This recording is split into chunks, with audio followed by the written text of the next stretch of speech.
Welcome back. And we're going to talk some Speedway today. But first, we have a bird here. We're going to introduce you. This is Bebop. She's the pet. She's the mascot of the Beehive. Say hi to everyone, Bebop. Hello. She's going to dance for you. Dance. Hello, Bebop. Yeah, she wants to say hello and welcome to the Beehive. Today, we're going to talk a show about the early day San Diego Speedway. And it was quite the scene in the San Diego Speedway. They actually raced Speedway in 1933 in San Diego, California. That was like one of the first registered Speedway races. She's going to dance for you. And it was one of the first Speedway races registered in 1933. They had Jack Milne, Courtney Milne.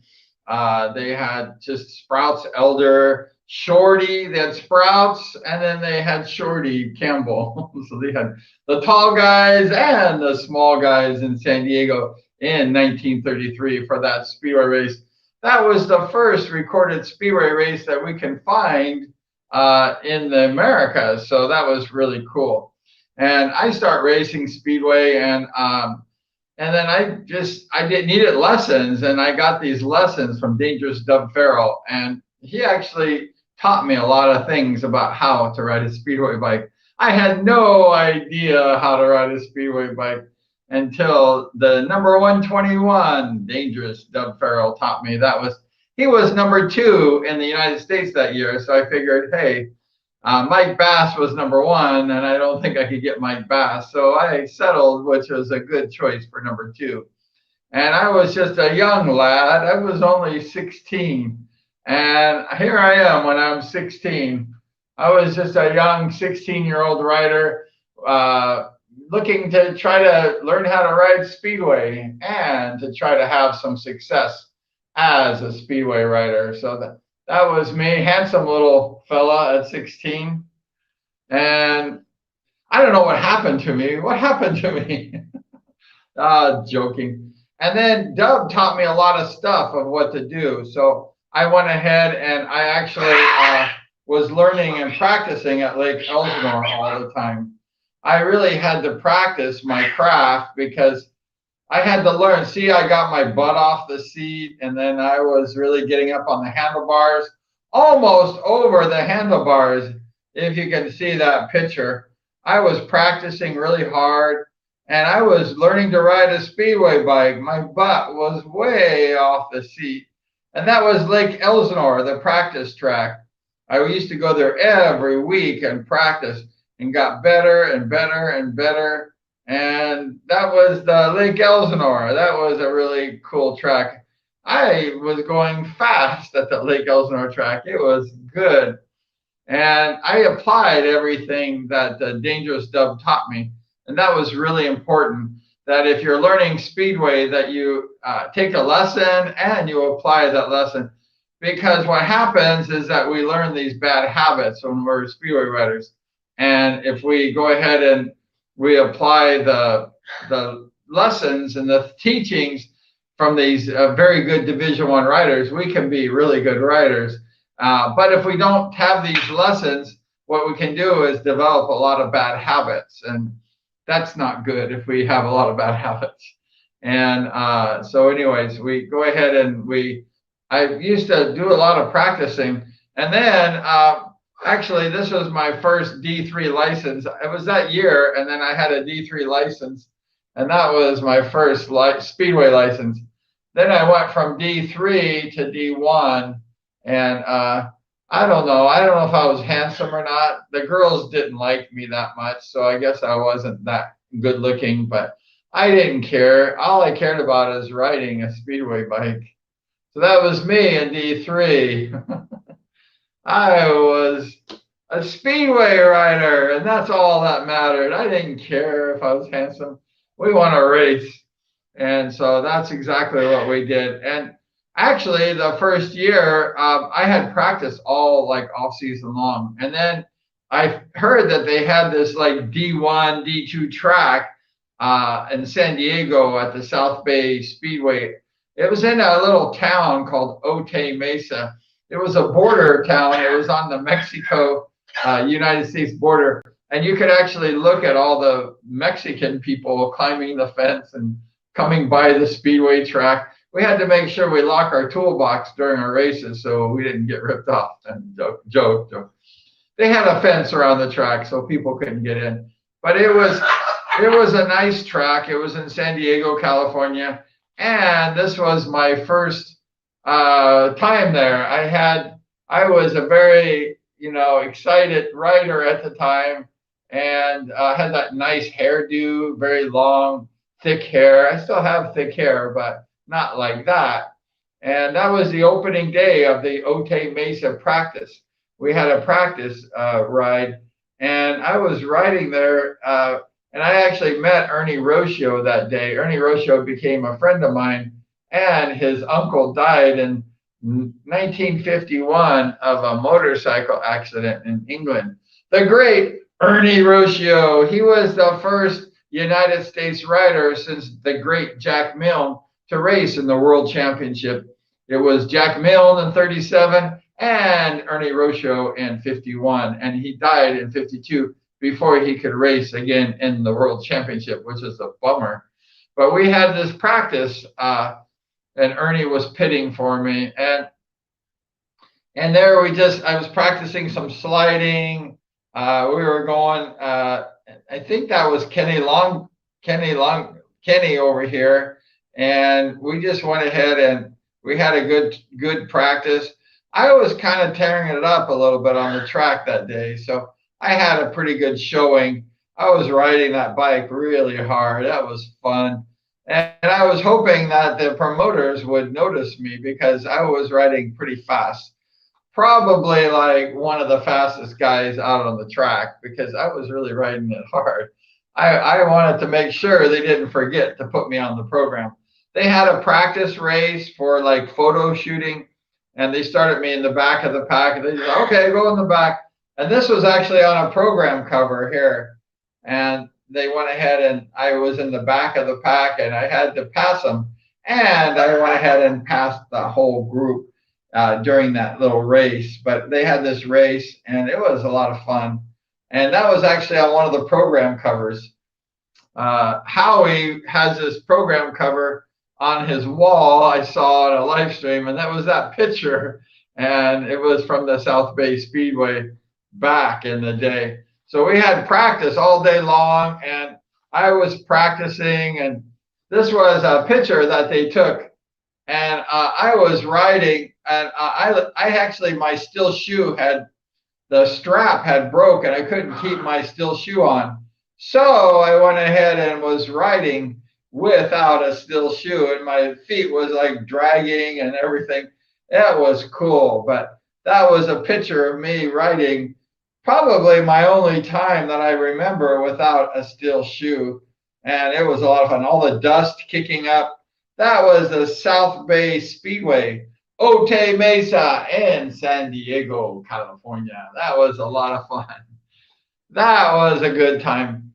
And then actually, the photographer really liked me, and he said, come to my house and we're going to do a photo shoot. So I went ahead and I went to his house, and I went ahead and I was doing some photo shoots. He took a bunch of these black and white pictures. I had my shirt. See that shirt? Let's see if you can see it. Let's see. Oh, that's not it, is it? No. No, that was from Salt Lake City. I had gone, actually, in my last blog, I talked about when I raced in Salt Lake City. Bruce Penhall was there. Mike Faria, I think, won that race. And I was in Salt Lake City at the Cow Palace. I don't know if it says it on the shirt or not. No. I actually won my first race there at Salt Lake City, Utah. And I was wearing that shirt. I didn't even know I had that shirt. And that was the Salt Lake City Invitational. And I raced like the first race that night. I was in like the Heat 1. And I went ahead and I won that race. And I was really smoking. And I'm like, I'm going to win this championship. My first championship over there. I was just a fresh, raw D1 rider, barely, not even a D1 rider. And I don't know who I raced. I don't remember, but I went ahead and I smoked the field. And I said, you know, Brian, you're going to win this championship, because there was all these guys like Penhall and Bass, I think, was there, and all these like top United States riders. And I was a raw like rookie guy. And I won my first race at the Cow Palace. And I remember there was all these girls there, and I'm like, hi, hi. I want a girlfriend. And they're like, oh. And then I said, come meet me after the races. And they all like left. I guess they thought I was ugly or something. But actually, the races went on, and then I ended up like losing the rest of my races. I had a bad night, and Flying Mike Faria won that event. And so I was kind of sad. But it was really cold in Utah. I think it was like the winter. It was an off season in Speedway. And I remember it like freezing cold, like snowing. And I'm like, what kind of place is this? It's really cold. We're used to Southern California. And the tracks are very nice. And it's really beautiful in Southern California. And then we go to Utah in the winter, and it's really cold and kind of ugly over there. So I wasn't really too excited. But I lost all my races after I won my first one. And then I went home like the loser. I think I went with Jerry Fairchild that day. I can't remember if I went to Jerry, or actually, I don't know if I went with Jerry or I drove my van. I can't remember. Maybe Dub Farrell was riding that race. I really can't remember, but I remember going and racing. Also, I remember Bruce Penhall. I believe it was Bruce. Maybe I'm wrong, but he was getting really wild and crazy. And we were just getting so crazy. And I can't tell you all the stories because maybe they would ban my YouTube channel. It was really wild. I mean, you get a bunch of Speedway riders from Southern California invading Utah. You're going to have some fun. And I did some stuff that I probably shouldn't have done. I was pretty wild, and I think we're all wild. And I think I remember Penhall getting really crazy and wild, and we all got wild. I think they about kicked us out of the hotel. We stayed at this really nice hotel, like the Hilton Hotel, and we got really nuts in there. And it was, I think that's just what kids do. I would never do that today, to be honest with you. I would be ashamed and embarrassed to behave like that. But when you're 16 years old, you know, your thinking's a little different. And Penhall was like 18 years old if he was at that race. I can't remember, but I thought he was.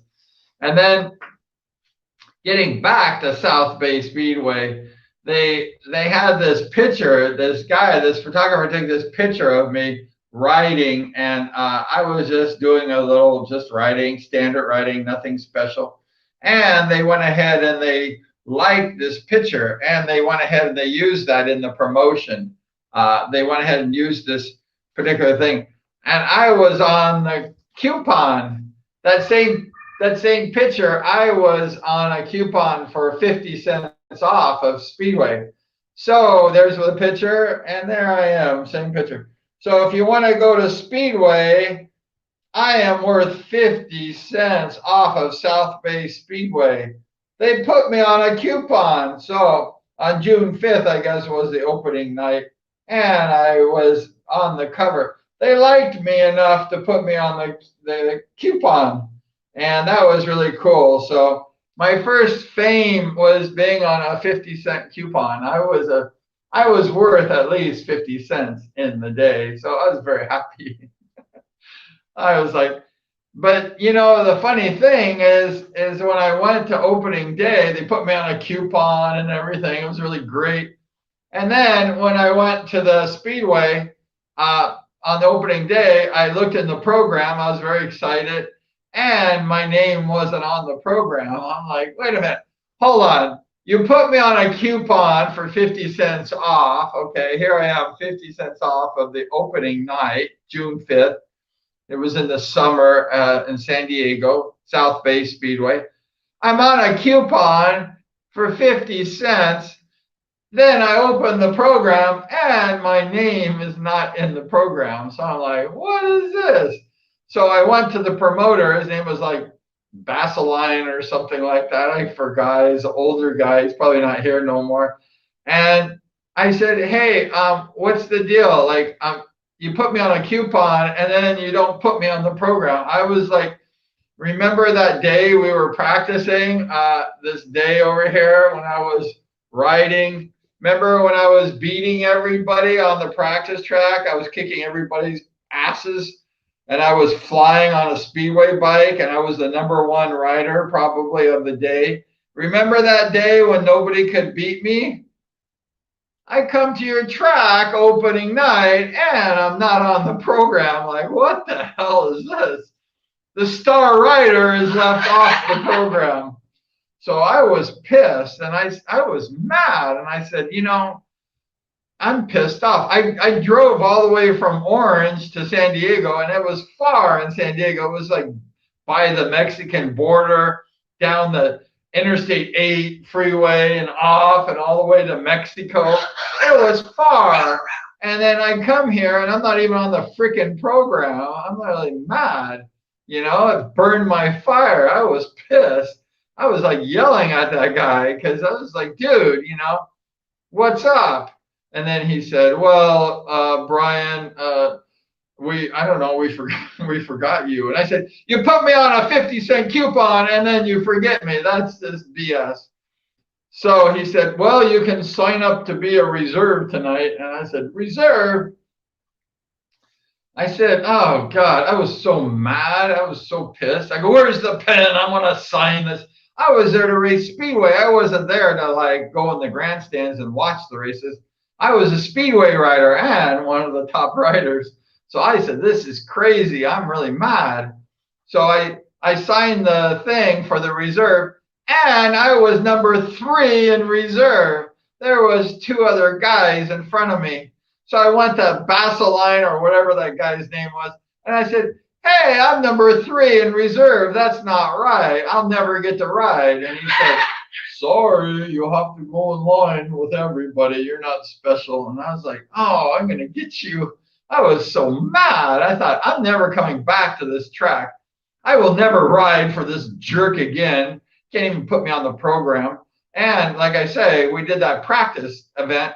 And I'm not trying to say anything, but I was like the #1 or #2 rider, maybe #1 rider that day. And then they don't put you on the program. That's like embarrassing. I made a blog on my YouTube channel. Oh, really? She's really here. I'll put her up here. I made a blog on my YouTube channel called No Respect. No respect. And this guy, he gave me no respect. It was like embarrassing. And I was, like I say, pissed off. And so if you want to go to my YouTube channel, you can type in search No Respect and then put my YouTube channel, Brian B. And you can watch that show. It was really crazy. I got no respect. I know how Rodney Dangerfield felt. He said, I got no respect. No respect at all. I got no respect. So I went ahead and I was, like I say, a little ticked off. And then I said to myself, I'm never going to ride. I'm like 3rd reserve that night, opening night at the Otay Mesa track. And so anyways, the promoter came up to me and said, Brian, I have good news for you. And I said, what's that? I was in the pits with my bike, depressed, you know, sitting there crying, you know, I was mad. And he said, you're on the program tonight. And I said, oh, I am? What happened? He goes, Denny Scopoletti, he was racing the team racing. They had teams back in that day. And you're on the program because he was coming, Scopoletti, but he went ahead and went to San Bernardino and raced for the Sizzlers. But the paper said it was the Bandits, but there was no such thing as the San Bernardino Bandits. It was the San Bernardino Sizzlers. $5.99, all you can eat. Steak and salad bar. Eat at Fresh. Eat at the Sizzler. Sizzler Steakhouse at the nearest city near you.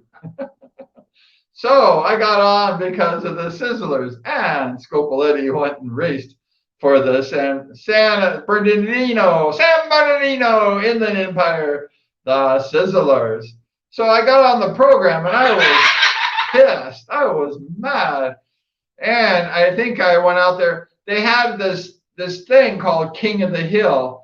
And this guy here, wherever he is, I don't know where he is. There's a guy here. I don't know if I have his picture. he went ahead and won the King of the Hill opening night. I think here's a picture of me later when I had won it. This guy in the back, he's wearing the black. His name is Kevin Mcdonald. And Kevin was from New Zealand, where Ronnie Moore and Barry Briggs, Ivan Majors from. He was wearing like a New Zealand uniform most of the time. I don't know about that picture. And he was the first King of the Hill match race champion. This track, they had it like every match race. They had a match race at intermission. And then the opening night, this guy here, his name is Kevin Mcdonald. That's me in front. Of course, I'm in front. But Kevin Mcdonald was the first King of the Hill champion. And so I won the main event, and then I was able to, if you win the scratch main event, you're able to race the King of the Hill competition. So I actually won, I believe, that the main event. So I was the new challenger. And then I went ahead and beat McDonald. I actually smoked his butt. And he was the current king, and I went ahead and knocked him off. He was pretty good, though. He was from New Zealand, and, they have a pretty rich history of riders there. So we went ahead, and we had that King of the Hill race, and I had a good race against McDonald. And so we just went ahead, and so if you're the King of the Hill, you could stay there, and then you could, like, defend your championship the next week. And then the next week's challenger was picked from the main event that particular week. So if you won the scratch main event, you were qualified to be the new challenger of the king. So I had won several kings, which was really great. And actually on opening night, I think here's the newspaper clipping from opening night.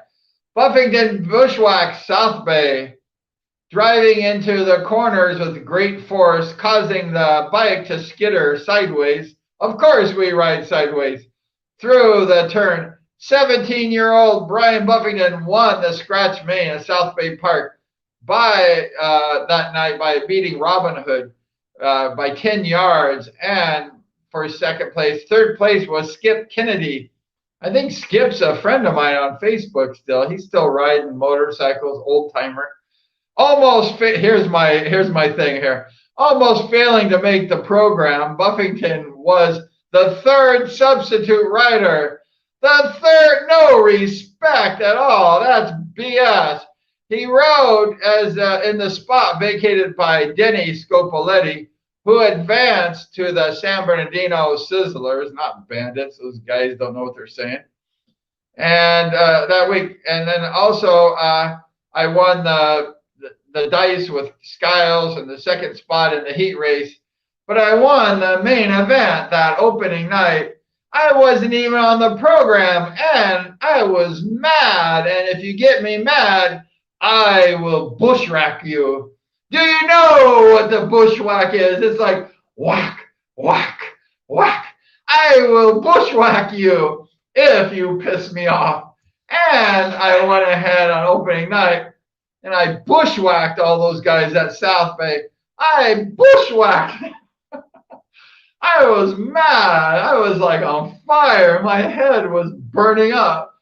So I go from third reserve, not even on the program, to winning the scratch main event on opening night. And so I was like fire. Nobody was going to beat me. And they're like, who's this guy? He's not on the program, and he's winning all these races and stuff.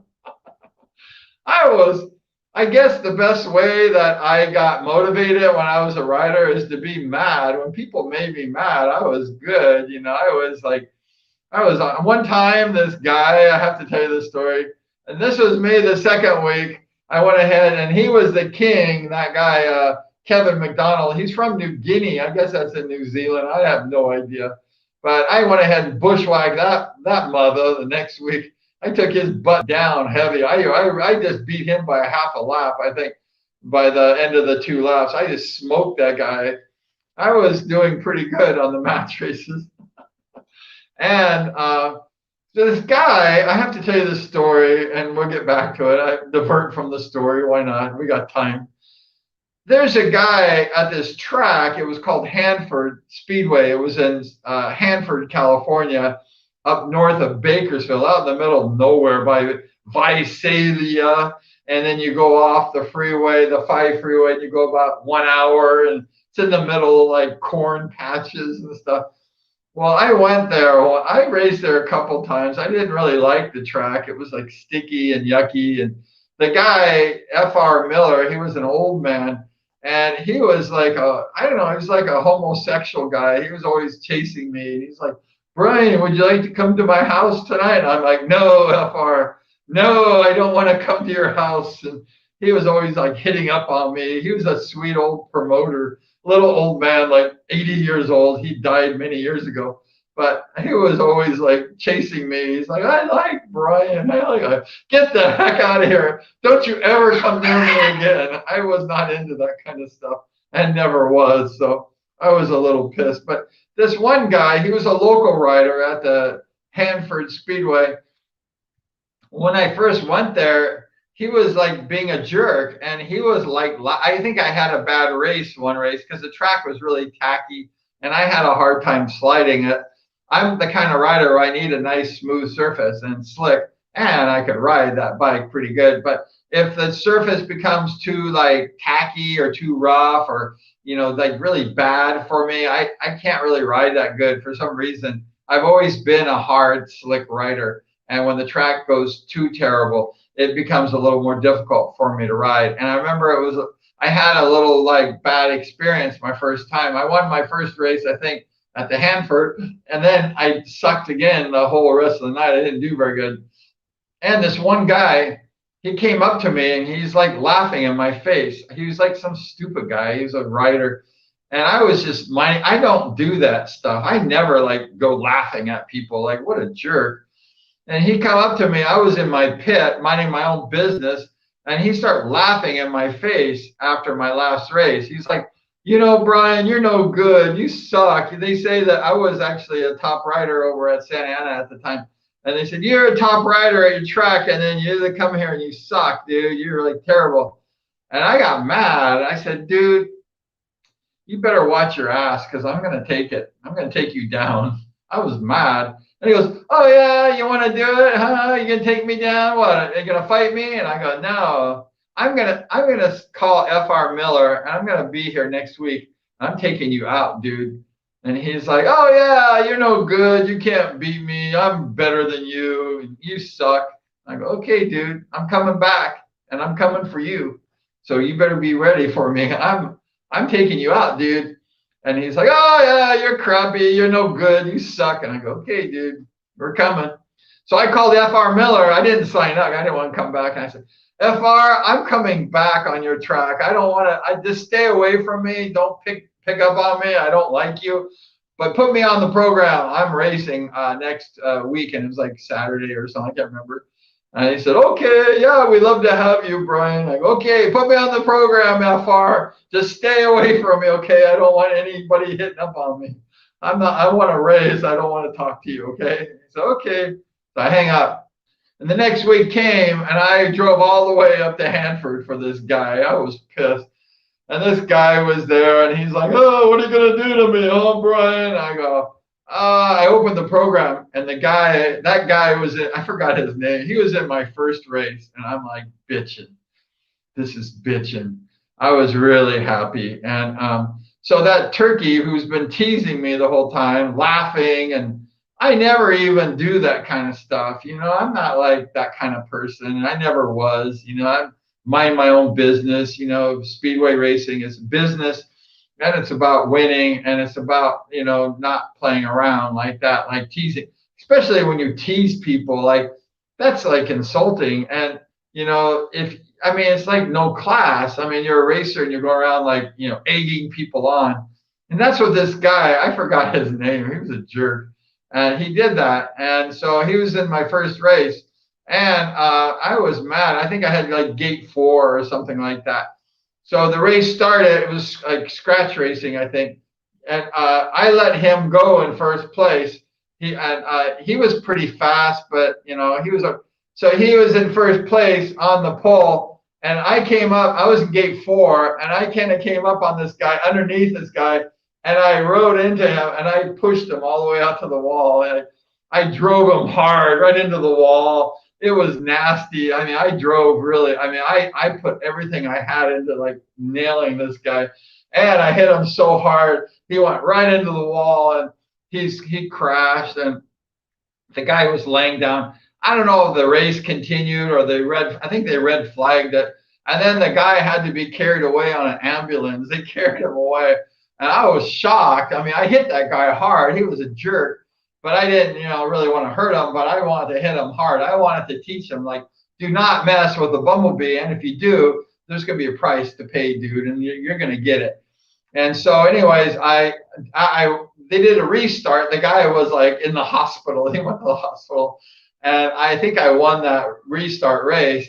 And then F.R. Miller comes up to me, a little old man, he's like a homosexual guy. He said, "Hey, Brian, I want you to know you better calm yourself down." And I said, "Why? What happened?" He goes, "The rider that you knocked into the wall, he broke his leg severely, and he's going to be out for like 6 months, and he's really damaged, and he's screwed up." And I'm like, "Okay, thank you, FR. Go away now." I broke the guy's leg. I destroyed his racing career.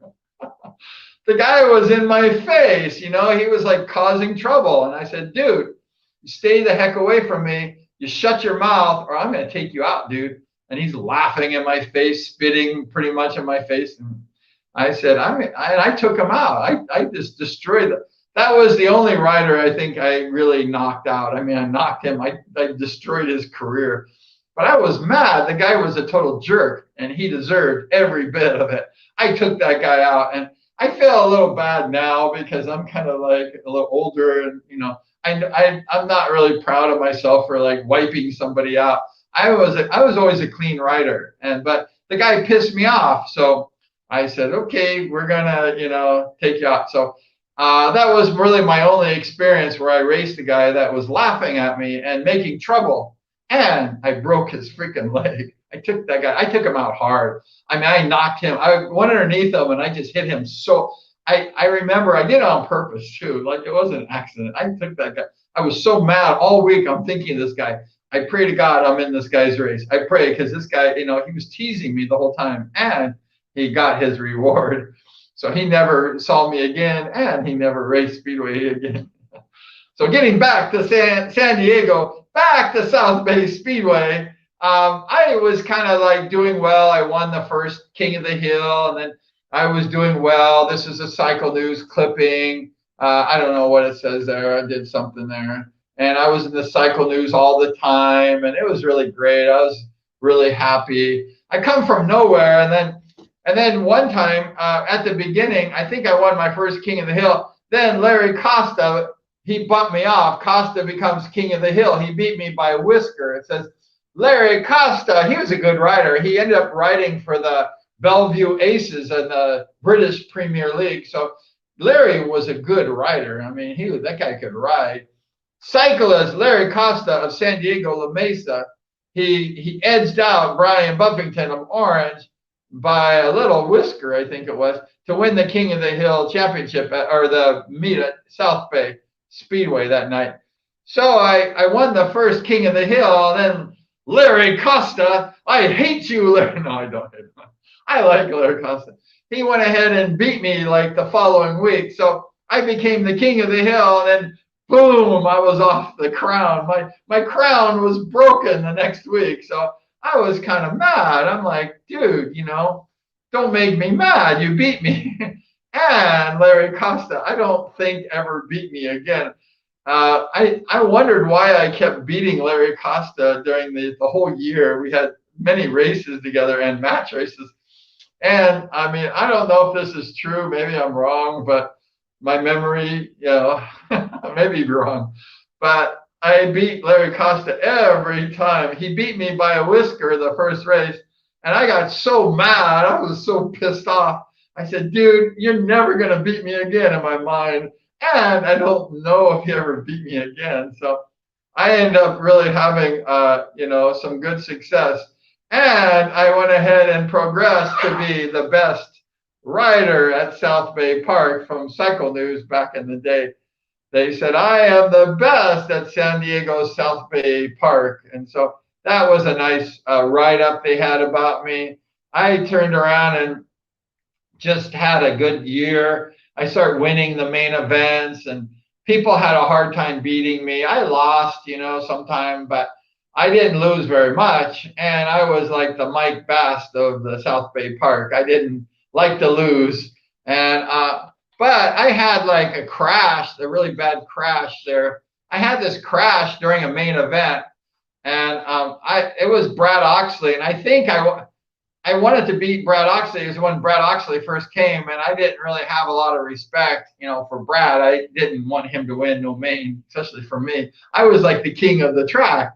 And Brad came. I knew Brad was good, so I said, I got to beat this guy. And I tried really hard. I think that it was a scratch main event. It was the main event.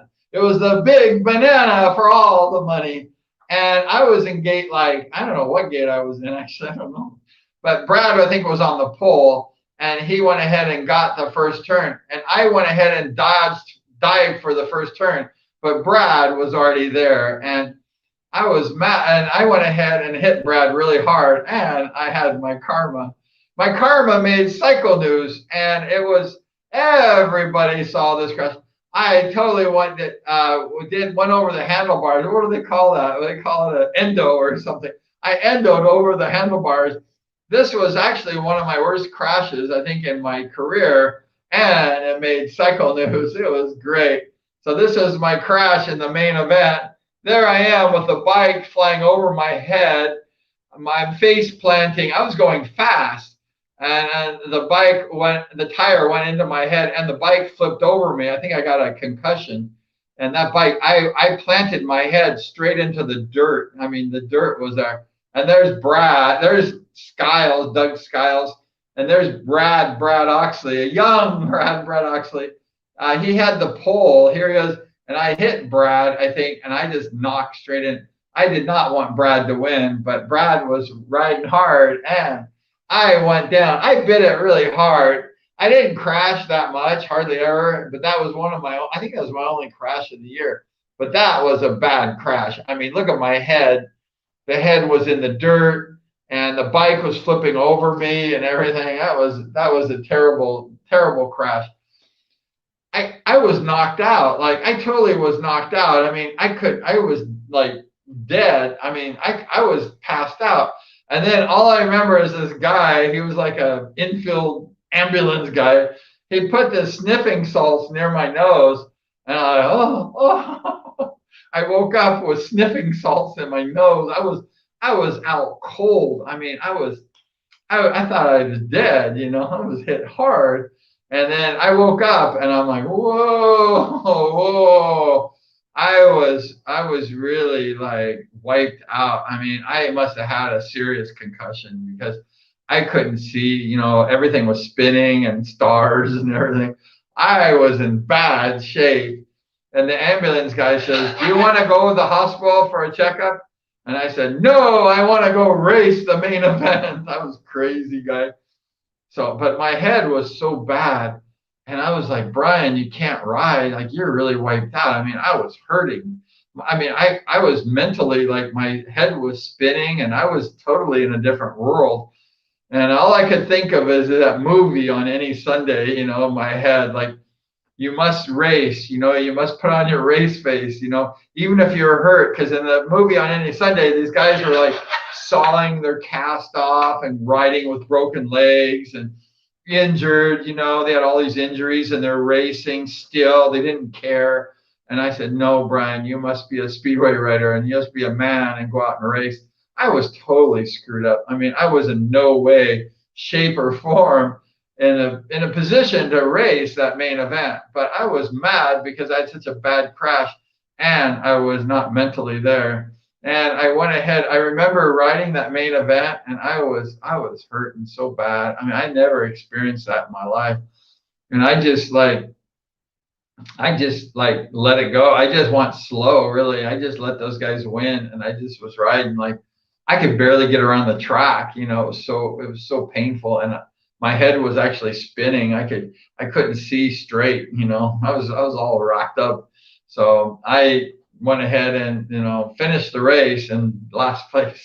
I went slow because I could, you know, I wanted to, even though I was that hurt, I wanted to still race. You know, I didn't want to quit. I didn't want to say, oh, I'm not feeling good. You know, I said, you're a racer. I don't care if you're got a brain concussion or what. You're gonna race. So I'm like, oh, I didn't do very good. But actually, I'm really proud of myself. I'm proud of myself for not quitting. And that was an easy race. I could have quit because I was in serious, like, messed up trouble. And I still, like, finished that race, that main event, did last place. And that hurt, you know, it hurt a lot. But I don't know, a week or two later, I felt better. But that was a good crash. And it made cycle news. But I went ahead and still had a good year. Here's some pictures of me racing some guys. I don't know who these guys are. Number 55, and there was Kennedy, I think, Skip Kennedy. He's a friend of mine on Facebook. I used to always like the pole. There's my heavy chain guard. I had this interview with Bruce Penhoff, this live stream, and I talked about my heavy aluminum chain guard on my JAP that fell off and almost whacked Bruce Penhall in the head and on my first D1 race. And there's my chain guard. It was really big and really heavy. The thing weighed way heavy. And so I took the pole a lot. I was a pole rider, and I like to get on the inside of guys and drive them out. So anytime you got me on the pole, it was kind of bad news for the other guys because it was really hard to pass. And my bike was fast. I had a Fairchild engine, and it was fast. And I liked that inside line, and it was safe. You know, mostly I didn't really crash too much. And except for that one time, that was bad. But that was my fault. That wasn't Brad's fault because I was so wanting to beat Oxley that race. I just went crazy. You know, I shouldn't have done that. I should have just, like, let Brad, you know, take the lead and then pass him because I know I, you know, felt I could have beat him. But I was riding a little crazy that night, not thinking. You have to think with your mind when you race Speedway. And when I crashed, I was not using a good mindset. You know, I was getting too excited, like wanting to beat him immediately.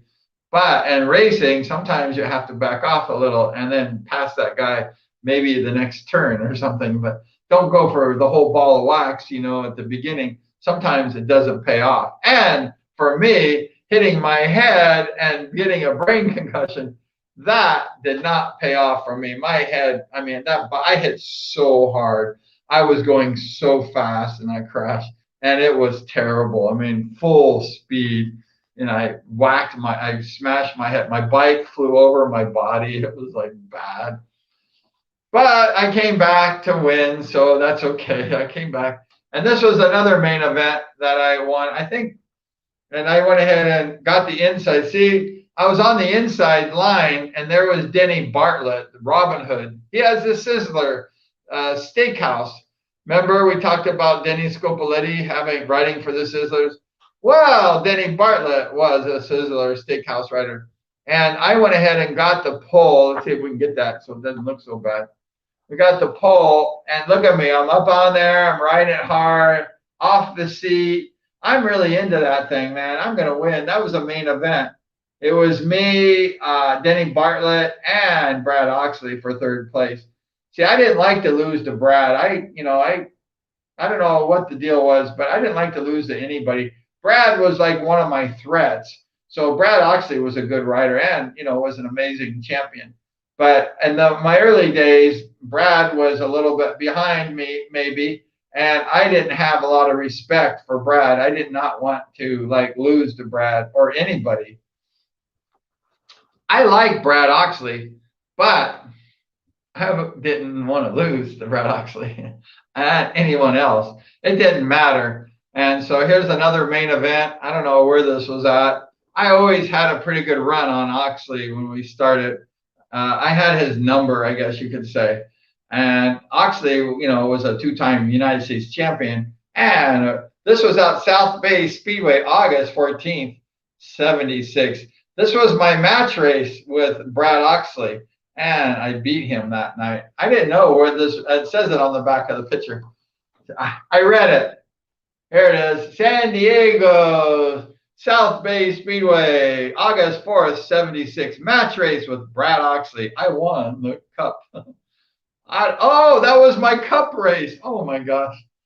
Oh, that was not a match race. That was for the cup. At the end of the year, she's like, I forgot about that. Oh my gosh, this is embarrassing. Well, at the end, well, I want to talk to you first. We'll go back to Brad in a second. Let's go back. I'm not there yet. I screwed up a little bit. During the match races, I raced Larry Costa a lot. This guy was good. He's from San Diego. He was really good. And there I am. I always sneaking by Larry Costa. He beat me, I think, my first time I defended my championship for my match race championship from Larry Costa. But Larry Costa had a hard time after that. He beat me once, and then I said, I'm never losing to Larry. And I really, there I am riding. Look at Larry. He's got his wheel into my hand. That's really radical, and that was good. Larry was a good rider. You know, he went to ride for the Bellevue Aces in the British League. Larry Costa was an amazing rider. And you know what I really like about Larry Costa is he was really safe. You know, like, I mean, look at him. He's riding right into me. I beat him that race, but still, he wanted to win, a real competitor. But look at his wheel is right into my hand and my handlebar. But he was a controlled rider. He didn't crash me, which I respect. And look how close he is. He's riding like right into me. Larry Costa was an amazing rider. And he was a good sport. You know, like, if Larry Costa was going to lose, he was gracious where he didn't crash you. So I like Larry. Like I say, I had a good run on Larry. And Larry always tells me, like, if you would have gone to the British League, you could have been in the class with Bruce Penhall and these guys. And I said, really? And he said, yeah, I never thought about that because I ended up going back to college and, getting education and doing my career and stuff like that and raising a family kind of thing. And then I kind of got out of racing, but I was kind of advancing really well. I was, doing well against some of the top riders. And then I decided I would go to college and stuff and puss out. I thought maybe I was going to get hurt riding Speedway, actually. One day I was racing and this revelation came in my head. I have to tell you this, it's weird. And it told me, like, if you continue racing, like if you go to Britain or England or whatever, that you're going to have a terrible crash and you are going to either die or you're going to be paralyzed for life. And I was like, it was strong. It was like a revelation. And I said, oh my God, I don't want to die and I don't want to be paralyzed. I have great health now. I mean, my health feels really great. Maybe I'm sick, but I feel great. I don't feel bad at all. I mean, I feel like $1 million. So I didn't want to like challenge my health. So I said to myself, maybe it's better to go back to college and get an education and, have a good life and healthy, which I'm healthy now that I know. And so I didn't go to England and stuff. And Larry told me like a couple of weeks ago, like last month, he said, Brian, I know if you would have raced, you were good, dude, and you're good. And you could have probably been like racing with Penhall and these guys and Morans and stuff in England, which I don't know. I said, oh, I don't know, Larry. I don't know.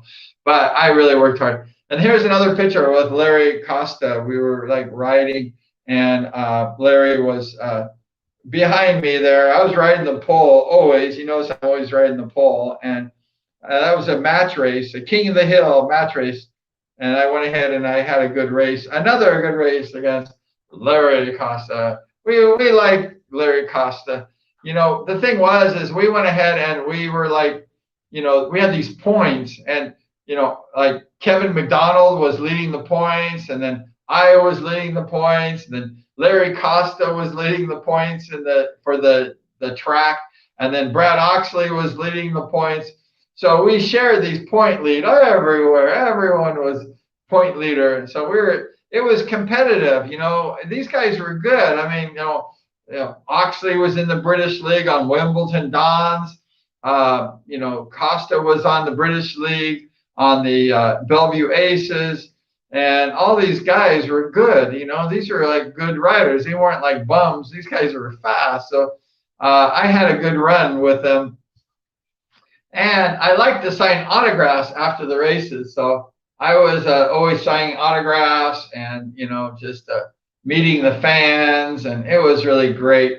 I probably wasn't like the best looking guy out of all the riders, but I was pretty good. So that was all that mattered. We used to have parties after the races. A lot of the people they liked me, and so they invited me over their house for like maybe I'd sleep over because it's far from San Diego to Orange. So I sometimes would sleep over some of my fans' house in their extra bed, and we would like play pool and have dinner and hang out all night, and have fun after the races. That was fun. We had a good time, and I had a lot of fans that liked me in San Diego. The San Diego people are really nice, they're pretty cool. So we enjoyed our time in San Diego, and that was good. I had a girlfriend, and then I had girls that liked me, and so I had girlfriends like at every track. It was really great. I don't know. Girls that liked me, they weren't really girlfriends. They were just girls. And I had a really nice girlfriend. I feel bad, because I was like had girls like me. It was fun though, being a 16, 17-year-old guy with girls that like you. That's not bad. But here's the thing about went ahead and here's the thing where I won Kevin Mcdonald, that guy from New Zealand or New Guinea of Orange. He put an upset last week, winner of Kevin. That was my first match race against him. I beat Kevin Mcdonald. He was at El Cajon. I guess he lived in San Diego for the race season. And the King of the Hill champion, first championship race, I beat him. That was the first time. I pulled an upset because Kevin was like, the first King of the Hill. Because I wasn't even on the program, so I couldn't be on the King of the Hill. I couldn't even be on the program. And I won the first scratch main, and that qualified to race Kevin the following week. That's kind of how it worked. And everyone said to me, "Oh, you could never beat Kevin," because he was good. Like, this guy was fast. And I said, "Oh yeah, you can tell me I'm not going to beat Kevin." Okay, let's see. And I smoked that guy. And I showed you that picture earlier. That was Kevin. I don't know where I got it, somewhere back here. And Kevin, I was mad because everyone told me, like, there's no way you can beat Kevin. And I'm like, really? You don't think I can beat that guy? I think I can beat Kevin. I know I can beat Kevin. And I beat Kevin. There he is. There's a proof. And the article said I beat him too. But there's Kevin. I just went ahead and rode that guy. I think I beat his butt. And Kevin thought he was going to beat me too. All the promoters, all the riders, they said, "Oh, you'll never beat Kevin," because he was the first King of the Hill match race champion. And I said, oh yeah, you think so, huh? You think I can't beat Kevin? I can beat that guy. And I took him down. If somebody tells me like I can't win or something, I'm like, don't talk like that. I do better mad. If I'm happy, I don't ride as good. That's just the way I ride. But if I'm kind of like edgy, mad, it's like, uh-oh, watch out. I ride really good. And so I learned in my racing career to ride with like a chip on my shoulder, to be mad a little bit, and it works. If I'm happy, I don't usually do good when I'm happy. But when I'm mad or have a chip on my shoulder, it seems to be a little better. Here's another thing in cycle news with Larry Costa. I told you I had a good run with Larry Costa. There he is again behind me in cycle news. And there it is, cycle news, Speedway week and cycle news. And I made a lot of cycle news those times, and I had some good runs. I couldn't believe how good I was actually doing. I didn't even believe it. But Larry Costa, he had kind of a difficult run against me. It's like that though, like in Speedway, it's kind of like a pecking order, really. And I don't know if people would agree with me or not, but it's like, if you're a good rider and then you like ride against another rider, and let's say you start beating him, it's like a psychological advantage, really. So you just, you can beat that guy, or if somebody can beat you. It's hard to beat that guy because they know that that you're good and that you're like gonna beat that guy. So that's the way it works. And so Larry beat me the opening night, and I said not, or actually it was when I defended my first championship, and I went ahead and said I'm gonna like beat that guy. I'm not gonna let him win, and he didn't win. So that was good. And so that's kind of the way it works, and the pecking order. And I was able to have a good run with Larry, and he never was bad. Larry was a good guy, and he never made trouble and stuff like that. And I just didn't want to lose to him. After I lost that first time, I said, I'm not going to lose. I didn't know. I couldn't remember if I ever lost to Larry because Larry and I talked sometimes. And then I saw that article. I lost to him the third week, the week that I defended my championship, and I was pissed because I lost to Costa. And I don't know if I lost anymore. I can't remember, but I think maybe no. So they have this thing, another article. They have the bikes race. They had different things. Larry Costa won the King of the Hill that night. He did well. Larry was a good rider. Larry won a lot, and Brad Oxley was doing good that night. I guess I didn't do as well that night. See, I had some bad nights too. Let's see. Costa has accumulated 31.5 points, and runner-up, me, Brian of Orange, have what do I have? 25. 25. Doug Skiles and Mcdonald. Brad Oxley wasn't there yet, I think. So I was in second place. We traded points all the time, and I was in second place. Larry Costa was a good rider. He did well. I mean, that guy could ride a speedway like he was good. I have respect for Larry Costa, and we had a good run with Larry Costa. And then we went ahead and had some South Bay main events wins. I don't know what this is. It says Brian, 17 years old. I was just a young pup. Of Orange, captured his second consecutive title main event. It was main event. When he won the scratch main event at South Bay Speedway last night. Buffington last week won the title in Bakersfield. See, I went to Bakersfield a lot during the season, and that's why I lost a lot of points, because I was in Bakersfield on Saturday night, not San Diego, and I was winning main events in Division I against all the fast riders at Bakersfield. And a Dangerous Doug rode there, and all those guys rode there. It was really good. I had a good run in Bakersfield.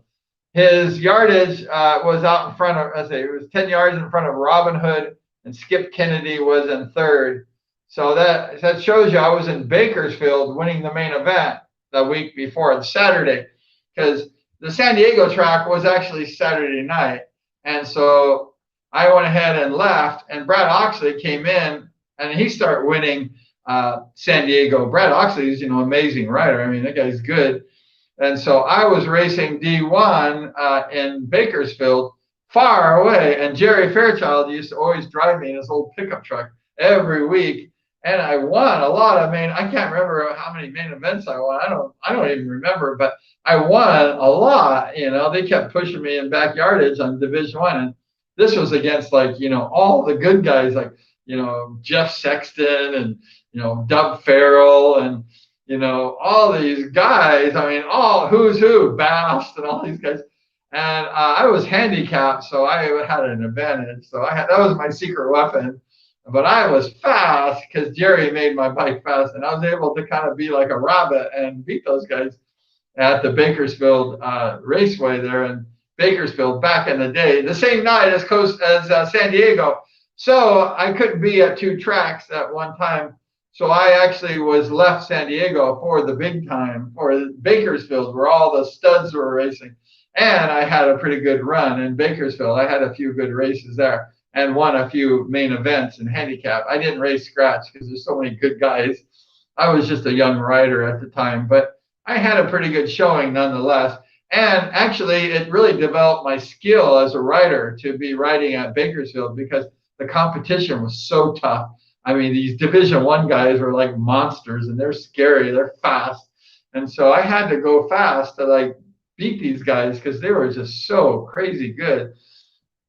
So when I came back for the San Diego Speedway. I left like half a year. Brad Oxley was #1 in points because I had left for so long. He wasn't even there. And then he came and started winning a lot. Brad's a good rider. And they had the match race championship. Every year they had this cup. This one right here, this one that I won. I'm wrecking the story here. Every year they had this cup at the sign-up booth. And so every week I would go there at the sign-up booth and look at this cup. This cup was donated by Larry Costa's dad, Larry Costa Sr., rest in peace, great man. He donated it from his company called Advanced Blueprint. It got beat up a little bit. I think I dropped it. And Larry's dad donated this cup. And every week we go to the sign-up booth and we'd actually go look at this cup. And then we'd go ahead and sign up, and they'd have a match race at the end of the year. The top 3 point getters would race for the cup. And I was in #2 position that year because I had left several times and gone to Bakersfield and raced for handicap and had some success. But I was getting better and better, you know, racing against the good guys. So when I came back to San Diego, you know, I felt like I could beat these guys because I was racing against the best in America, you know, and having a little success. So the last night came, I was in second place. So it was Brad Oxley. He was the top point getter because he took my place and was actually, you know, winning all the time. He's a good rider. And then it was me, the guy who left. I abandoned for half the year or something. I should have stayed in San Diego because it was fun. But I wanted to develop myself as a speedway rider. And Jerry Fairchild, my mechanic, said, Brian, you've got to come to San Diego, or got to come to Bakersfield with us because, you need to get better, because he saw I was doing good down in San Diego. And he goes, you need to get with the fast guys, you know, stay away from that track in San Diego. Come race against the best in America. So I said, oh, okay. So I followed the leader. You know, Jerry was my boss. He was my mechanic. And he told me, you got to get away from those, you know, D1, D2 shows over there in San Diego and come race with the big boys in Bakersfield. So I went there and like I had a good run, but I lost a lot of points because I was never there. I was gone. But I gained a lot of experience and it was really great. So I came back for the final race of the night. They had this big race for the championship. And I was ranked #2 in points. And Larry Costa, whose dad donated that beautiful silver cup, he was in 3rd place in points. And so I just went ahead and I had a race with Larry Costa. It was the best 2 out of 3 races. And I think I beat him twice, if I'm not mistaken, for that particular thing. So it had a final event. It was against me against Brad Oxley, and the stands were packed. There was lots of people that night. It was a big celebration of the King of the Hill Championship, the match race championship, and I wanted to win that because, you know, every week I would do the sign-ups and I'd see that beautiful cup and I'd say, oh, I want that cup. I want that cup. So every week in my mind, I kept thinking, that cup has my name on it, you know.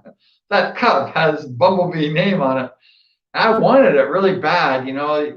As a racer, you got to have that thing in your heart where you want something so bad you're going to get it. And, you know, I had that, and I was really desirous of that cup. And so it was a match race, me against Brad Oxley, who's a fantastic, sensational rider, and he's a good friend of mine today.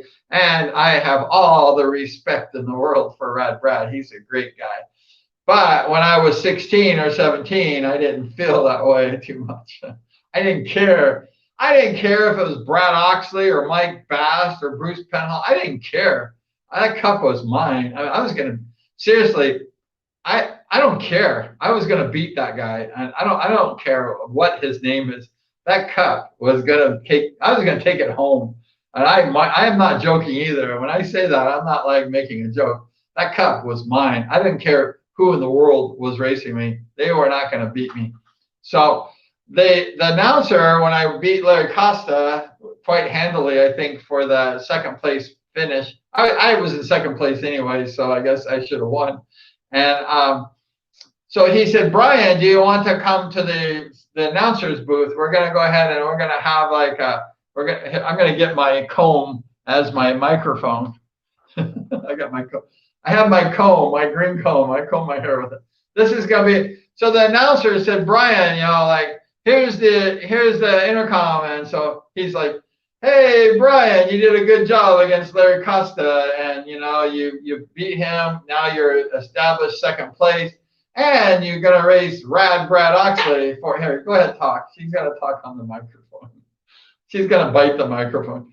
You're going to race Brad Oxley for the King of the Hill Championship. How do you feel, Brian? And he said, I feel good, I'm really happy. I had a good race against Larry Costa. And I'm going to do good against Brad. I don't have any doubt I can have a good race against Brad. He's a good rider, but I'm a good rider too. So let's see what happens.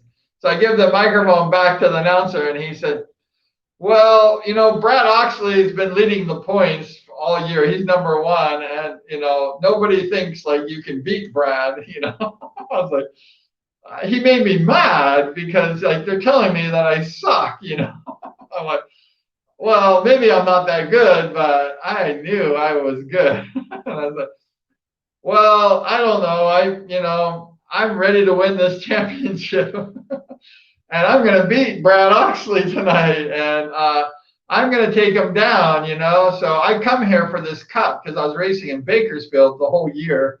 And I said, I'm coming for that cup. And I don't care whose name I race, I'm going to win that cup. So I'm going to take Brad. I like Brad Oxley, but I'm going to take him out. And then I look over at Brad Oxley, and he was over there with his dad, Harry, and George Wynn, the famous George Wynn. He's the guy that gold-plated Ivan Major's three-time world champion bike, and he sent it back to New Zealand or whatever. George Wynn was Brad Oxley's tuner at the time. And, he's very famous and very, from England and really good. And I was just alone. I think I was alone. I didn't have a pit man. And he had like his entourage of all these people and stuff. And I'm just like this little guy. And I'm like, I said, I'm going to beat Brad Oxley. Like, I really had no doubt. I mean, I was telling the truth. I mean, I shouldn't have said that. I should have said, well, Brad's a good rider. Who knows? The best man wins. I didn't do that. I went ahead and said, I'm going to win this race. And the cup has my name on it. And Brad Oxley's eyes were popping out of his head. And then Harry's eyes were popping out of his head. And then George Wynn's eyes were popping out of his head. Everybody was mad at who? The Bumblebee. I was like a little bit of a braggart, I guess. But I wasn't really bragging, to be honest with you. Put this down. I guess we're not doing the microphone. Oh, throw the comb away. I have a real microphone for karaoke. I should have brought that in. So, it wasn't really about Brad Oxley. Brad Oxley is an amazing rider, and I knew he was good. Like, Brad, he went on to race in the British League and won 2 United States titles. I mean, Brad, he's a good rider. He could go out and beat guys up today on the track. So, I don't know, much respect for Brad. But I knew that night that cup was going to be mine. Like, I knew it. It wasn't bragging. It was just like, it's mine. Like, you got to have that mindset if you're a speedway racer. You got to have that mindset that you're going to win that race. And if you don't, you're going to lose. So, but I really had that mindset. I was like, and everyone's like, oh, Brian has lost his mind. He's going to beat Brad Oxley. And I go, I'm going to beat that guy. Just watch. But I had a lot of experience racing at Bakersfield, like racing, against the good guys and the bandits and stuff and all these guys in Bakersfield. So we had the best 2 out of 3. And to be honest with you, I can't remember who won that particular, like who was the best 2 out of 3. But this was a race during the championship race. It looks like I had a little lead on Brad, And I was going for it all the way. I kind of had my head ducked down. This is like coming out of the turn. And I was really gunning it pretty heavy. That was actually the championship race right there. August 14th, 76, the match race. And I went ahead. I can't remember if I won both the races. There I am, San Diego South Bay Speedway, August 14th, 76. Match race, Brad Oxley, and I won the cup. I was the King of the Hill Cup winner. And that was a good race with Brad. And I'm sure Brad doesn't want to see this video. So if you see Brad, tell him not to watch. It was a lot of fun. You know, it was really good. And here's the write-up of that particular event. And it said, Buffington, let's see if I can read that. Maybe you can't read that. It says, Buffington wins motorcycle title. Brian Buffington of Orange beat Brad Oxley by a bike length for the season King of the Hill match race championship night at the San Diego Speedway in the final appearance. That was the big championship. It was my first championship too. You know, Brad Oxley, that was his first championship to win, and it was my first championship. So both Brad and I are the same age, and we were fighting for the same cup. And back in 2005, when I wanted to get my number, here is over here, 77 back, there it is, Bumblebee 77. I went ahead and asked Brad, you know, like, Brad, I want to get my 2-digit number back. And some of the riders in the support class were mad, and they said, and I got my number. Brad issued me my 2-digit number, which, you know, I want my number. It's my number. And I've had that number for like my whole life. And I had to go to 177. And then I asked Brad if I could have my number. You know, it's my number. And so he said, okay. So he gave me my 2-digit number. And then all the Speedway riders, they were mad. Some of them, well, actually 2 of them, I should say all. 2 of the riders were mad because I got my 2-digit number back in 2005 or 6, because I came back and raced for a few years as the Bumblebee. That was fun. But we're not talking about that. But they were mad I got my 2-digit number. And then they went to Brad in the office, and Brad's sitting there, and these are guys I race against. And they said, we're mad at you, Brad. We're mad at you. And they're pissed at Oxley. And Oxley told me the story. And Brad's like, why, you know, what's wrong? And they said, you give Brian that number 77 back, and we're mad, and he doesn't deserve 77, and take that number away and give him back his 177, his 3-digit number. And Brad said, no, you know, Brian gets 77. And the guys were like, no, you give Brian the 3-digit number, and, you know, this is not fair, you know, give me a 2-digit number. You know, they're mad at Brad. Poor Brad. We love Brad Oxley. Brad is cool. And Brad gave me my number back, so I really like Brad for that. And so Brad said, can I tell you guys something? And the guys are like, what? And they're mad at Brad, you know, in the Costa Mesa office, you know, yelling at Brad. I wasn't there, so Brad told me the story. And Brad said, you know, Brian, he's been a good racer, you know, and he beat me for my first championship back in the day at the San Diego South Bay Speedway. And Brian, he won this cup. He beat me on my first championship. And let me ask you a question. Did you beat me on a championship? Did you ever beat Brad Oxley, the famous Brad Oxley? Did you beat me ever? Did you beat me for a championship? And the guys are like, no, no. And Brad said, Brian beat me for my first championship, and he's a good rider. And Brian will get his 2-digit number 77 back. It's his number, and he will have it no matter what. And the guys are like, okay, goodbye, Brad. They turned around and they went out of Brad's office, like with their tails between their legs. And Brad told me that story, like when it happened. So Brad told these guys, did you beat me for a championship? Did you ever beat me in my life? These guys, sucked next to Brad because Brad, is a good rider. He's a champion. And, Brad's a badass dude, and, I used to be able to hold my own too. And the guys are like, no, these guys could never race or beat Brad Oxley in a million years. They're dreaming. That's their dreams. They basically suck next to Brad Oxley because Brad's, a champion and he's an amazing rider. Don't ever forget that. I had a good night against Brad and I knew I was going to win that cup, but there's much respect for Brad Oxley. Anyone can have a good night, and I happened to have that good night. And here is the picture from that particular race. And this was the championship, King of the Hill. I guess Rick Huckins won the handicap main event. I didn't care about that. I was going for the cup. And there was the cup. I was there. And that trophy girl actually wasn't really like the best looking trophy girl I ever had in my life. But it didn't matter. There was another guy, I guess, a D3 rider there, and there was the promoter's son. I forgot his name. The promoter was, let's see, no, I guess the main promoter wasn't in there. That was the son. Oh, and then that little guy there, that's Louis Kasooth. Do you remember Louis Kasooth? He passed away like a year or two ago. He's next to my number 339 JEP bike. That's my bike right there.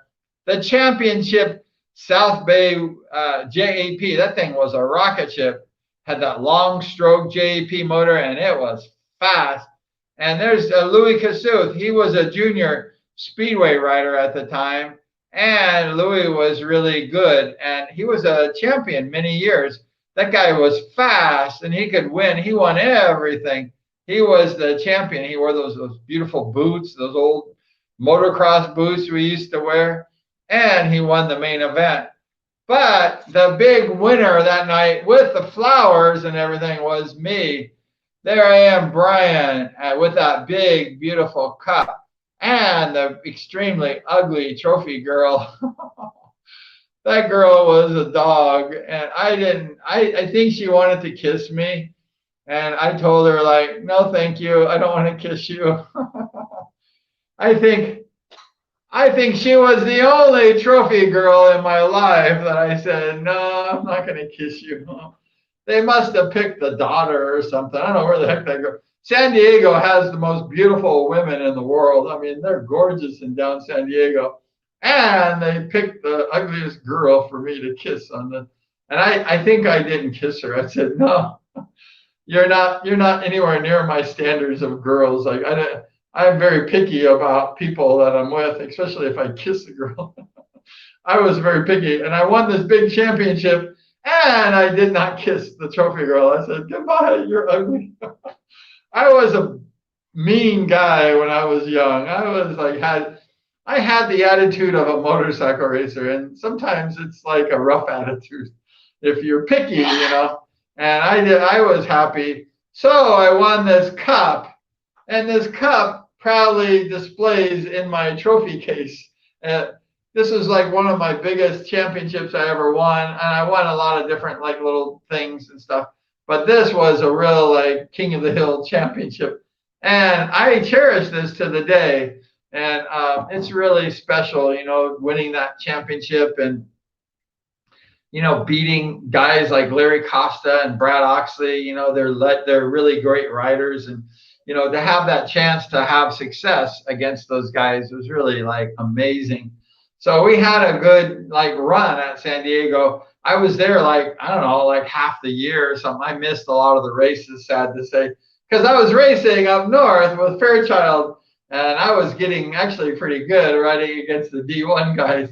Even though I was a low yardage rider, it didn't matter because I was racing against the fast guys.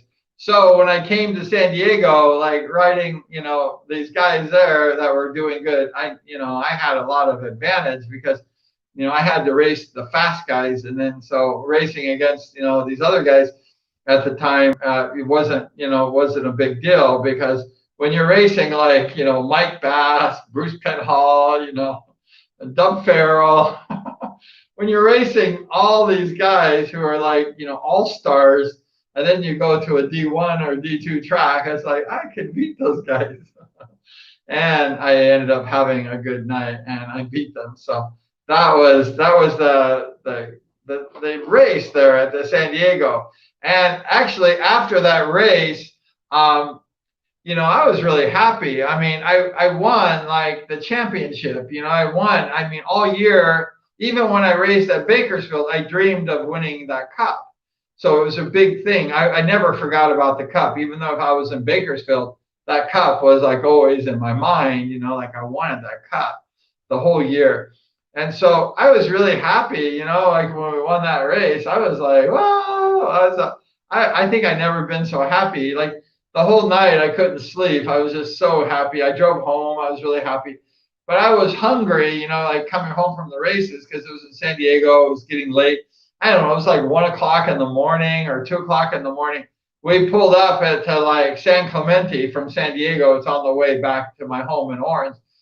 And we pulled back, and there's a big Denny's restaurant and off the freeway, the 5 freeway in San Clemente. So we went ahead, and I said to my pit guy, I think I had a pit guy, he said, let's go ahead and stop at the Denny's and let's have a big breakfast or something because we're hungry, because there is no really food out in that remote area at Otay, Mesa, South Bay. So by the time we started getting back to civilization, we were hungry. So we stopped at the Denny's to have some food, some breakfast, because we're hungry. We had a long night. We did good, and we're happy. And so I went ahead and got out of I pulled into the Denny's with my Speedway bike and my van, and we pulled up. And then the next truck over was the Oxley's truck with the Brad Speedway bikes and the I think he had 2 Speedway bikes. And I'm like to my pit man, oh no, Brad's in the Denny's. And I said, should we eat there or should we leave? I was kind of nervous because I just won this cup from Oxley. And then here we go to the Denny's. Out of all places, we pulled up right next to Brad Oxley in San Clemente, California. That's his home, though. So he probably went home and ate before he went to bed or something. But we had a little ways to go because we're in Orange. So, but we're hungry. And I said, we're hungry, but we don't care if Brad's in there or not. We want food. We're guys, we're teenagers, and we need food. And we won the championship, so we're hungry. I burned a lot of calories that night winning. So we walked in there, and the hostess lady, the server, she said, okay, let me take you to your table. So I said, okay. So we're following the hostess. And she takes us right next to the table, Brad Oxley and George Wynn and Harry Oxley. And I was like, OMG. And I'm like, hi, Brad. And I'm like, I think I left the cup in the car. I locked the cup in the van. I don't bring it to eat. But I had the cup, and then they're looking at me really bad, and I said, oh, how are you doing, Brad?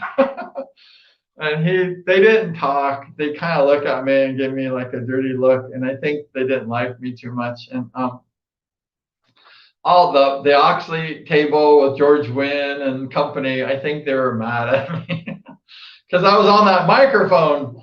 Like, hey, I'm gonna take Oxley out, and I'm gonna win.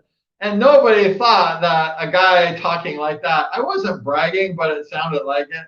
I was going to win that cup. And they thought, okay, if you're going to talk like that, you're going to lose. Like everybody that bragging or talking big. But I wasn't talking big. I was serious. And I won the cup. So I was dead serious to win that cup. And nobody, I mean, seriously, if I raced Penhall, he was not going to take that cup from me. I don't care. I don't give a crap. I was going to win that cup. And it so happened Brad Oxley was in the way. And so, I got lucky or went for it. And I didn't care. I was going to win. So I won the cup, and these guys gave me the cold shoulder the whole time.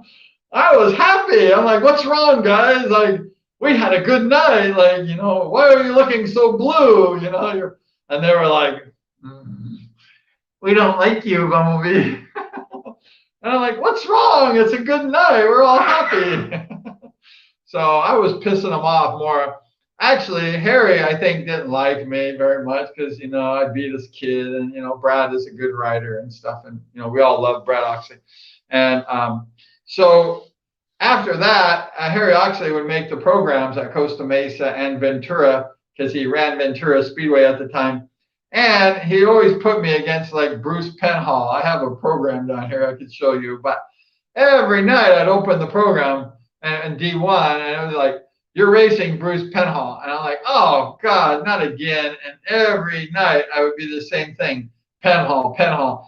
And I said, Oxley hates my guts because he puts me against the best riders, and I hate that. I didn't want to race Penhall. I wanted to race like a D3 rider. No, sorry. But so anyway, so that was, and I actually got to the 50-yard line at that track. There I am, Brian, number 339, at the 50. I don't know what I did that night, but I was a 50. They even spelled my name wrong. I mean, no respect. No respect at all. You can't even spell a 50-yard line rider's name right. That's how much respect I had at South Bay, San Diego. They were just terrible. They spelled my name with an I, and it's with a Y. They really loved me down there. Everybody loved me. The Oxleys loved me. The promoters loved me. Third reserve on opening night, they loved me. Everybody loved the Bumblebee. I was probably the most hated rider out there. So I didn't care, like I really didn't care. I had an attitude, like I really didn't care if, if they liked me or hated me. I wanted that cup. So I got it. It's been with me all these years. I love it. Kiss my cup, and I cherish it. I hope nobody steals it or something. I will cry. And I don't know if it's worth money or whatever. I don't care. It's worth gold, in my opinion. So we had a good year the first year at South Bay, San Diego, and the track closed after that. It just closed. I don't know what happened. Maybe the guy went bankrupt or something, but we had a lot of fun down there in San Diego. I wish it was going on more because, I had a good run there, and I don't remember how it all turned out on the points, but it was just a lot of fun. And I felt that, I was one of the better riders, if not the best rider at the track. And I believed in my heart I was number one. Whether I was or not, I don't know. I don't know. Maybe I wasn't. But every time I raced, I really, wanted to win. And I believed I could win. And I won a lot, most of the time. And I crashed that one time only. So I only had one crash. So that wasn't bad. But we had a good time down there in San Diego, and it was sad that it ended. Like I say, as far as I know, that was one of the first times it had races since 1933, since like Sprouts Elder and Shorty Campbell and Jack Milne and Cordy Milne. They raced there in 33. So San Diego had some rich history of Speedway, and it was nice to be a part of it. And I got to meet a lot of the good guys down in San Diego. A lot of the good racers live down there. And there's a lot of good fans in San Diego. We really had a nice time down there. And I got to really have a little popularity. And it was just a lot of fun. And, it was just a great memory. Like I was the new kid in town. And that song by the Eagles, I used to sing that when I go down to San Diego. Like, I am the new kid in town. I'm going to win again. I wasn't supposed to win, but I went down. I was like the Mike Bass of that track. I was like going to win like Mike Bass. And I had really good success. I won all the time a lot. And I was the new kid in town by the Eagles. And it was a lot of fun. And it's always good being like number one. And it's always bad being like number 100. I like number one or number two, but I like number one. I always really prided myself on being good and to like push myself to be the best. And that's the only way you can succeed as a speed rider, is to be the best. So we had a good time, and it was just a great year. San Diego Speedway was like awesome. Really had a good time, and so happy, for that experience and winning that cup. That big, beautiful silver cup. I like that one.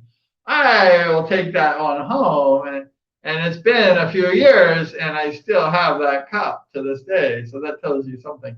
And I have some of my old trophies. I have a few trophies that are broken down, and They're terrible. I can show you, but you don't want to see those. So thank you so much for watching the live stream today. We talked about the South Bay San Diego Speedway, the 1 year San Diego Speedway, and I had a pretty good year. And I had no respect at all, no respect. But I didn't care. I didn't need the respect. I needed that cup, and I got that thing. That's all that mattered. Respect, no respect, I don't care. Give me that freaking cup. And I got it. So that was fun, and we had a good time and a good year. And that was our South Bay experience. Maybe I'll tell you my Santa Ana experience. We had only a 1 year experience there, and I had no respect there. So if you want to see my no respect video, go to my YouTube, go to search on YouTube and search no respect and say Brian B, and my video will come up. No respect. No respect at all. It's terrible. It's a rough life. But we won that cup. That's the main thing. So thank you so much for watching the Bumblebee Show, the Brian B channel. And we're going to have more great shows. We're going to have more people. I think we'll try to get Aaron Fox on the show, the two-time United States champ. We had Bruce, the Fox Penhall, on like yesterday or whatever. And Bruce was on. He's an amazing rider. And we had Dennis Segalos on. And we had Gene Woods. And we had so many riders. We're going to get Gene Woods back on the show. Gene, we're going to get you back. I don't care what you say. You're coming. We want to get Sammy Tanner, and we want to get, I'd like to get Mert Lawwell on the show on any Sunday, the great TT rider. And I don't know, we'd love to get Bill Cody. We'd like to get these guys on. So if you know any of these guys, spread the word, and we want these guys on the show. And we had fun today doing this fun show. I like doing these shows. I got the bird on me and hanging out, and I can have a lot of fun when we do these shows, but when we do the interviews, I have to be a little more serious. So I enjoy these shows, and I hope you enjoy them too, because we're just shooting the crap and we're having a good time. And thank you so much, and appreciate you supporting the channel, subscribing, ringing the bell. We're really growing the channel. I mean, from Bruce Penhall, we had like 10 subscribers in one day. Like, the channel's growing like mad. And it's all because of you. So thank you so much for supporting the channel. We're having a good time.